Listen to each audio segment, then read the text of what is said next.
Chapter 1. Ukraine and the Desire for Peace, as President Zelensky stands on the hospital arch. Amidst the smoke and fire of the battlefield and the sound of artillery shells, President Volodymyr Zelensky once again asserted, "Peace for Ukraine must be based on clear, fair principles, uncompromising in imperialist ambitions." This is not a political whisper. It is a strong, weighty statement from a leader who is shouldering the fate of an invaded country. Today, we will explore together the key principles proposed by Mr. Zelensky, from the principle of no peace without Ukraine to the 10-point peace formula that encapsulates a nation's desire for survival.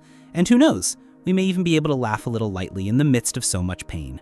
I am History&War, where historical and war stories are told with a clear head, a heavy heart, and a bit of clever humor. 1. No peace without Ukraine.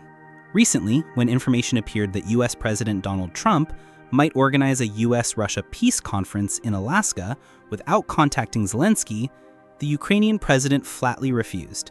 Any reconciliation without Ukraine's participation is a last resort. This is not just a diplomatic stance. It is a strong, weighty statement from a leader who is shouldering the fate of an invaded country. At the same time, European leaders, from France, Germany, Italy to the UK, also spoke out firmly. It is impossible to decide on peace in Ukraine without Ukraine being present. 2. The 10-point peace formula, a framework that respects justice and security. Since 2022, Zelensky has repeatedly presented a peace formula consisting of 10 core principles: nuclear safety when Russia controls the Zaporizhia plant, world food security, energy security, release of prisoners of war and forcibly displaced persons, restoration of 1991 borders according to the UN Charter, complete withdrawal of Russian troops, war crimes trial with special tribunal, restoration of environmental sustainability, guarantee to prevent future aggression, multilateral peace conferences, and international legal treaties. The essence of this formula is not just a list. It is the sum of justice, recognition, and security. They do not want a peace agreement that is immersed in the tragedy of a lost state. 3. The spirit of non-negotiable, no compromise with aggression. By emphasizing that Ukraine's territorial integrity is inviolable, Zelensky forces the international community to look straight at reality. Peace must come fairly, and border gifts cannot be given to the aggressor. No buffer zones, no melting zones. That is the clear message. Even if the war lasts, Ukraine will not sacrifice an inch of land in exchange for a shaky promise of peace. 4. Light from psychology to strategy. When Russia launched the condition of withdrawing troops in exchange for the Donbass or Crimea, Ukraine responded with global resistance and historical responsibility. Ukrainians deserve a decent peace, but peace with justice, and not meaningless peace. Chapter 2. From the battlefield to the negotiating table, when ideals meet reality. 1. Half-hearted handshakes and the smell of gunpowder. On the battlefield in Ukraine, the artillery shells had barely cooled when negotiating tables were already bustling in different capitals. The story sounds like a Hollywood movie. Kyiv on one side, Moscow on the other, and surrounded by a cast of supporting actors from all the great powers, each with their own script. But in reality, these handshakes are often like the scene of two boxers hugging each other to rest between rounds, both to save face and to, well, keep an eye on the other. For example, last month, some diplomats leaked information about a secret peace plan discussed by some American and European advisors, with the idea that Ukraine would cede some territory in exchange for a ceasefire. The result? Zelensky reacted like someone who had just been invited to eat pizza, but discovered the topping was, well, gasoline. 2. The power of no. Here, Zelensky's no is a political weapon. It is like the safety button on a missile. Only turn it on when you are sure that the flight path will not cause disaster for yourself. Do not agree if Ukraine is excluded from the negotiating table. Do not accept peace without the withdrawal of all Russian troops. Do not let the territory be sold in the form of diplomatic exchanges. This makes many Western countries both support and sweat. Because they want to end the war soon, the cost of supporting Ukraine is a huge number, but cannot force Kiev to bow to Moscow. 3. Principles of practical collision. The 10-point peace formula sounds perfect on paper, but when put into practice, each point is like a difficult problem. For example, nuclear safety. The Zaporizhia plant is still in Russian hands. Demanding immediate return is almost impossible without massive military pressure. Restoring the 1991 border. This would mean Crimea returning to Ukraine, but Russia considers Crimea sacred territory. Special War Crimes Tribunal. Russia has never recognized this type of international jurisdiction. This raises the question, is Zelensky's peace an absolute goal or a starting point for negotiations? 4. Psychological warfare. Who has more patience? War is not just about guns. It is a battle of time and will.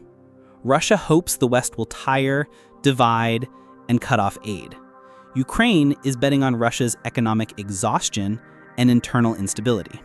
In this game, Zelensky constantly appears before the global public, from the US Congress to the UN conference, to keep the fire burning. Interestingly, modern war is like a long-term marketing campaign. You have to keep your brand in the minds of your customers, here the international community, otherwise your competitors will take over the airwaves. And Zelensky is a marketer and CEO of the Ukraine brand. 5. Allies are not always in agreement. The West supports Ukraine, but each country has different motives. The US wants to prevent Russia from expanding its influence and sending a message to China. Europe is both afraid of Russia and afraid of losing its markets and energy sources. Smaller countries want to maintain relations with both sides to protect their economic interests. This creates laughable situations. Some countries provide weapons during the day, but still sign contracts to buy Russian oil at night. Chapter 3. The Future of Peace. Hope, Challenges, and the Humor of History. 1. 3 big scenarios. Strategists often mention 3 scenarios. A just peace. Russia withdraws its troops, Ukraine maintains its 1991 border, and war crimes are tried. The ideal scenario, but unlikely to happen soon. A temporary ceasefire. Like the Korean Peninsula, the war ends, but no peace treaty is signed, and the two sides continue to fight like cats and mice. A forced peace. One side is exhausted and forced to accept the other's terms. History has seen this in many places, but in Ukraine today, neither side is so weak. 2. Lessons from history. World history is full of examples of wars where peace did not come even after the fighting ended. The Vietnam War, the Korean War, the Arab-Israel conflict all show that the end of war does not mean the beginning of peace. One thing they have in common: sustainable peace can only come if both sides and the international community believe that this solution is better than returning to war. Neither Ukraine nor Russia believe that at the moment. 3. Humor in tragedy. It may sound strange, but sometimes, amid the fire, people still find a way to laugh. In Kiev, a cafe has named their new espresso Crimea Comeback, strong, bitter, and burning. In Kharkiv, locals have created a meme, a picture of Zelensky wearing a pilot's helmet like Tom Cruise in Top Gun, with the caption, "Next mission, Donbass." These small laughs are how people fight the fatigue of war. 4. The role of media and social media. In the digital age, war is also a battle of information. Ukraine makes the most of social media to share images, stories, and appeals for support. A 30-second TikTok video can have a greater impact than a long-form TV news story. Zelensky understands this, and he has turned himself into a leader on the front line icon, both a leader and a global media figure. The bottom line: peace, not fast food. When Zelensky talks about peace, he's not talking about a 15-minute combo. It's a slow-cooked dish that requires the ingredients of justice, patience, and international trust. The takeaway? There is no peace without Ukraine at the negotiating table. The principles must be clear, not ambiguous. Peace will only last if both sides see it as better than war. And as always, history will record who persevered, who was clever, and who missed the boat. We, the observers, can't directly change the situation, but we can keep this story heard so that the world does not forget Ukraine. If you find today's story interesting and valuable, please like, share, and subscribe to the History and War channel. Because history and war are not just the past, they are happening right before our eyes.